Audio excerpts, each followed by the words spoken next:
Hi book friends, I'm Addie and this is Books and Tea Time, and today I'm sticking true to my fantasy loving heart. We are going to be talking about my favorite absolute holy grail fantasy series to date.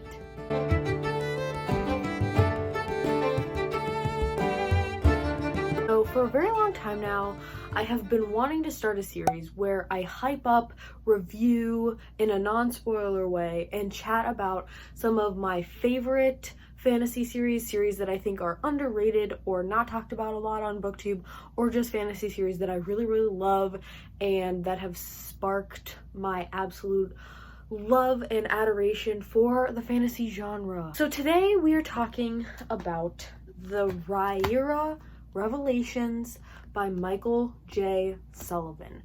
It is a trilogy. We're gonna break down all the nitty and the gritty, but I just wanted to say again, this is non-spoilery, no spoilers whatsoever, because I'm trying to recommend some of my favorite fantasy series to you all. I have a bunch of other series in mind that I want to talk about, so if you like this video, don't forget to like it so that I know that you all want to hear more from me about other series that I like. But my only rules and stipulations are that I want the series to be done and I want me to be done reading them. I cannot tell you how much I absolutely adore this series. I have the box set, which just makes me so happy. I want to weep for joy. To start this video, I have to give a shout out to my dad, because my dad is actually the person who got me into this series. He recommended the first book to me and I read it, and then he got me the box set for my birthday so that I could complete the series and have this nice box set. So shout out to Dad for knowing my tastes and reading my mind and predicting my love for this series, because you nailed it. First things first, let me show off the books to you. As far as I know, these are the only covers that exist. I haven't seen any other covers, but if they exist, let me know, because that would be really cool to check out and get my hands on. But the first book in the series is Theft of Swords. You've got the main characters here on the cover, a nice yellow moment, and that's that. Then book 2 is Rise of Empire in this gorgeous red number. And the final book, the culmination of the series, if you will, is Heir of Novron in this gorgeous, like, emeraldy bluish green vibe. And so now I am going to give you a fast and loose summary of what we've got going on in this series. Obviously, I can't really give you an in-depth summary for books 2 and 3 because that'll spoil book 1, but I will give you the overall general look at what this world is all about and what's going on, and an overview of the plot of book 1 so that you know what's going on. It's kind of like a traditional fantasy world in the sense that we have like humans and elves and dwarves and witches and magic and different types of magical mythical type creatures, although Sullivan has personalized some of that to his world, but we obviously have that traditional fantasy vibe about it. I always describe this book as Lethal Weapon meets Elder Scrolls when I tell people that I know that I think that they should read this book. Let's whip out the map, shall we? So the world that we are in is called Ellen. I'll do a close-up of these maps because it's kind of hard to see, but you get a really nice map in the front of the whole world, and then the locale of the first book, like where we're mostly focused on, in this place called Avron. So we've got a lot of political intrigue in this book, which I will come back to later, but we've got 3 main parties. The imperialists believe that the whole kingdom should be united under one heir, who is the heir of the demigod of their mythological system, who is believed to have died, and his heir exists in the world. The heir is hidden somewhere in the world and no one knows who it is. The individual doesn't even know if they are the heir of Novron or not. That's why the 3rd book is called Heir of Novron. Yeah. The nationalists are more of like a democratic group who are trying and kind of failing in various locations to elect their own rulers, and then the royalists are all those in favor of maintaining small kingdoms. There is a really cool mythology system, and again, in the very front of the book, Sullivan lays this all out for you. The gods and the political parties at the beginning of all the books, which is nice. And so there are different gods, and like the almighty god and each of his children rule over different groups of people and creatures in this world. So there's like a god of elves, a god of dwarves, and a god of men, a goddess of nature, and a god of darkness. The whole political system and cultural system of this world is based on that mythology. It just depends on how you interpret that mythology, which obviously there is a lot of rich insight that Sullivan offers through the political and mythological intersections in this book, which I really love. What is it about? We know a little bit about the world. Now, what makes it so great? Because the world is interesting, but if I'm going to be honest with you, it's not Brandon Sanderson level world building, and it doesn't need to be. And that's not a knock on Sullivan. Like, Brandon Sanderson has his own vibe, his own thing going on with the world building, and I don't wish to compare the two really, but I'm just giving you a reference point because I know Brandon Sanderson is a very popular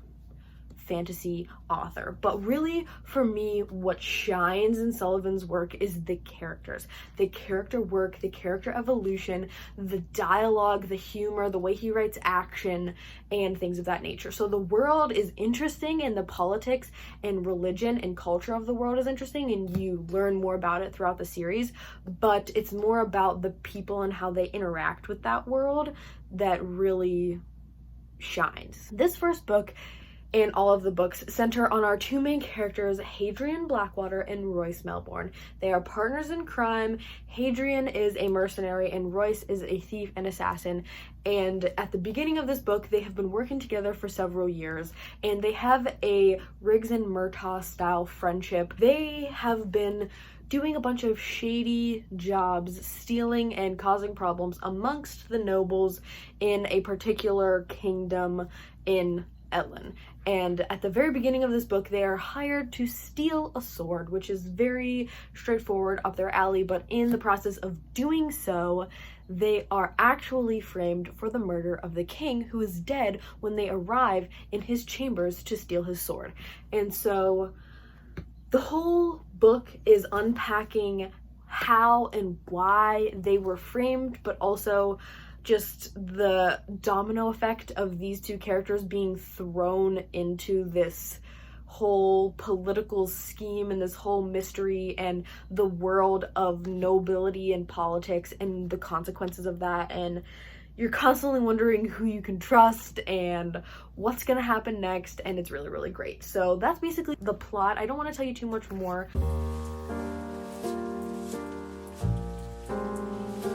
So before we get into the nitty-gritty about what I really love about this series, some things that I really want to break down and talk about, I'm just going to give you my ratings for each book and then like my ranking system from my favorite to least favorite. So for the first book, Theft of Swords, I gave it a 5 out of 5 stars. Are we surprised? No. The second book, Rise of Empire, I gave a 4.5 out of 5. Still absolutely loved it. There was just one plot sequence in here that I personally just didn't vibe with exactly, because I feel like I wanted other things to happen sooner than they could happen in the book. It's just a personal thing, so I knocked it 0.5 for that, but other than that, really, really great. Last but absolutely not least is Heir of Novron, 5 out of 5 stars, 10 out of 5, absolutely loved it. One of the best conclusions to a story ever. I will say that the second book falls into second book syndrome, where it's like, I'm glad that it's there, it offers a lot, I enjoyed it, it was a fun ride, but it's my least favorite of all of them. Definitely my ranking of favorite to least favorite is 3, 1, and then 2, but this is just wrapped up so wonderfully. There are plot twists and so many things happen, but it feels like a conclusion in a way that is just so satisfactory, but also surprising and heartbreaking because it's over. And I cried. It was just, it's everything. It's everything. Of course, my series rating as a whole is 5 out of 5 stars. I'm talking so fast, I'm sorry, but I'm just literally just, the excitement of talking about this series is just too much. I don't know. What do I love about the series? What makes it the cream of the crop 5 out of 5 stars, one of my favorite series that I just never stop thinking about, never stop recommending to people. As soon as I find a new fantasy booktuber on the platform, I ask them, or I wonder, have they read Riyria Revelations? Because I never hear anyone talking about it. I follow the hashtag on Booktube or on Bookstagram, and I feel like I almost never see people talking about it, and I want to know why. First things first, these books are hilarious. Royce and Hadrian are so funny. Their friendship is impeccable. These books make me laugh out loud. There are very, very few books that do that for me. I will not laugh very easily when it comes to books. Oftentimes I'm just too, like, when you're reading, it's not the same as like watching something. I don't know, like to me, like seeing people laugh on screen makes me laugh sometimes, or like the humor being played out and acted out in like an expert way. It's different. But when you're reading, sometimes it just doesn't come across to me. Sometimes I miss it. Sometimes I think, oh, that's funny, but I don't laugh. These books make me laugh to the point where I reread scenes multiple times just to bask in the joy and the absolute hilarity of it. Their banter, their friendship, their interactions with other people, hilarious. And it's not just Hadrian and Royce that are funny. A lot of the side characters are really funny too, and their interactions with Hadrian and Royce are really funny. Second, as I mentioned, I'm just going to briefly walk over this again, is that if you like the Lethal Weapon films, you will definitely like this. If you like them as much as I do, you will definitely like this. Thirdly, the action. How Sullivan writes action is really great, really intriguing, because it's not boring, but it's detailed enough that like I understand what's going on. I don't need to know like sword fighting jargon. Like he kind of uses it sometimes, but I'm never confused. And I'm like on the edge of my seat during action scenes because I can imagine it so clearly and follow along with what's going on. Because Hadrian, who is the mercenary, he is an incredibly skilled swordsman. He carries 3 swords, 2 short swords, and a broadsword on his back. And everyone who meets him either thinks that he's like stupid or that he's like a squire because he has all these swords, or they're immediately intimidated by him because they're like, a guy with 3 swords must know how to fight. Also, number 4, the mythology. We know, if you've been here before, you know that I love mythology. Of all pantheons, all types, I love reading about mythology. So the fact that Sullivan invented his own mythology and then weaved it so tightly and interestingly into this world where it informs the politics, and there are so many different groups of people that read it differently and that use mythology in different ways, and all of the different stories and the oral traditions of things that you hear passed around in various taverns or villages or communities that you visit through the character POVs. I didn't mention this before, but this is multi-POV, and you follow not just Hadrian and Royce, but also many other characters as well. The way that Michael J. Sullivan weaves the mythology into the world and uses it to explore the condition of humanity, and yeah, the way that, yeah, that's all I'm going to say about that, is that it is masterful and it is one of my absolute favorite things. Obviously that's a bias because I love mythology, but he really does great things with it, and the folklore and the history that he develops from it is really fascinating. Number 5, I've lost count. There's a little bit of romance going on, but it's definitely not center stage. Honestly, it's not even like on-screen romance. It's just like things that happen in like little flirtatious moments and different relationships, but also the friendships and the bonds that are developed, not only Hadrian and Royce, but different relationships and friendships that are developed through a variety of characters throughout the entire series.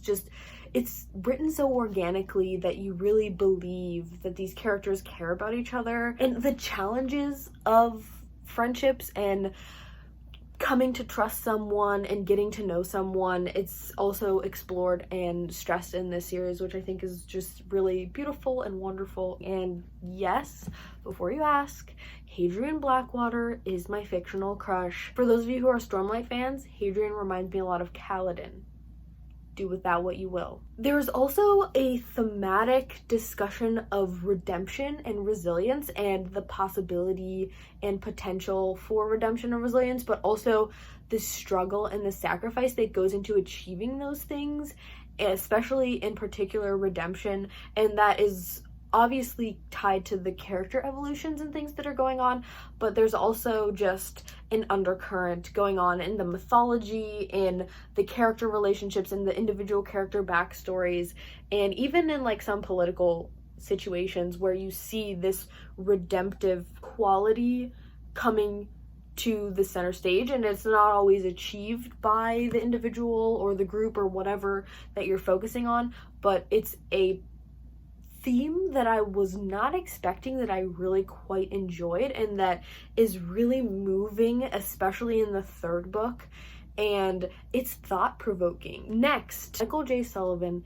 is one of the only cis straight white men who can successfully write authentic, real female characters. In the fantasy genre, historically, it is incredibly white, cis, male, and when you do have female characters or characters of color, BIPOC characters, etc., when they do enter the space, are treated with misogyny, racism, homophobia, transphobia, etc. in mind, and that is a problem, obviously, in the fantasy space, and something that we continue as readers, and as fantasy readers in particular, to have to fight with and point out.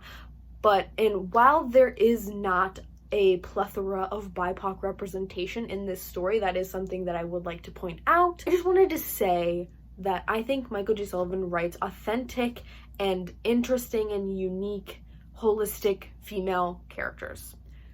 And I think that that is something that is a plus that I wanted to share, because unfortunately that can't be said for everyone in the fantasy genre.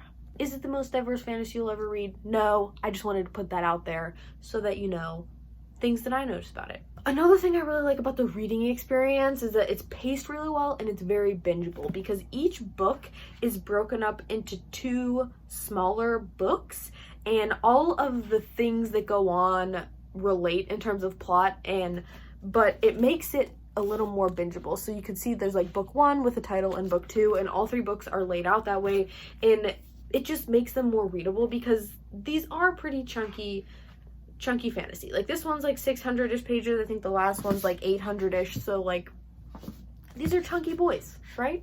These are chunky books. I think that helps the reading experience for me. Also, if you like audiobooks, the audiobooks are really, really great. I do enjoy them. I personally enjoyed the physical reading experience more, but the way that the narrator does the voices of Hadrian and Royce is really great, and I think that he puts a lot of work and effort into it, so I do recommend the audio if you like audio, or if you're into listening and reading at the same time, which I have been into lately. Definitely check out the audio. There's a lot of adventure and excitement and quests and a lot of movement throughout this world, so that by the end you have a big picture and you feel as though you've explored this large fantasy landscape, and you've learned so much, and you've engaged with so many different groups of people across the various worlds, and it's really a rewarding experience. If you like adventure-based fantasy, if you like magic-centered fantasy, humor, the Lethal Weapon movies, friendship, a little dash of romance, if you like mythology in your fantasy, if you like political scheming that just gets you so mad but also so interested and just like wanting to rip your hair out, that's absolutely in this series. There's character evolution and character work that is really rich, complex, and interesting. And finally, if you're looking for a series to read that is completed in its entirety, I mean, they're all out. They're all written. It comes nice packaged in a box set for you. Just saying. And Michael J. Sullivan is still writing books in this world, which is really cool. So there is a prequel series. There are 4 books out, but I have not read the 4th one yet. And when I do, I'll do a separate video like this for those books. But there are also books that take place like thousands of years in the past and just illuminate the history and the world a lot. So there's a lot to do in terms of reading in this world. Go pick yourself up a copy. Borrow from your local library. Pick it up at a used bookstore. Get the box set from Barnes & Noble if I've really convinced you and you want to commit to the whole series. I am about to gift my friend Marissa one of my used copies of this first book so that she can read it, and I cannot wait for her to read it and for us to talk about it. Please comment down below if you liked this kind of video, like this video if you like this kind of video, so that I know to make more of them. I have other book series in mind that I really want to do a similar video on, including but certainly not limited to the Winter Night trilogy by Catherine Arden, the Dark Tower series by Stephen King, and the Fallen Isles trilogy by Jodi Meadows. Again, that is absolutely not the whole list, but I wanted to share some of the possibilities with you. Thank you so much for watching this video and for listening to me gush about my favorite fantasy series. And I have noticed we've gotten a few new subscribers recently, so whether you are a new subscriber or an old subscriber, or if you haven't hit the subscribe button yet but you're thinking about it, let me know something about you in the comments below. Introduce yourself, tell me a fun fact, what you're reading right now, anything. I just want to chat with you all and say hi to all of you. And thank you so much for supporting my channel, watching this video. Don't forget to like, comment, and subscribe if that's your jam. Happy reading, happy writing, and happy living. Bye!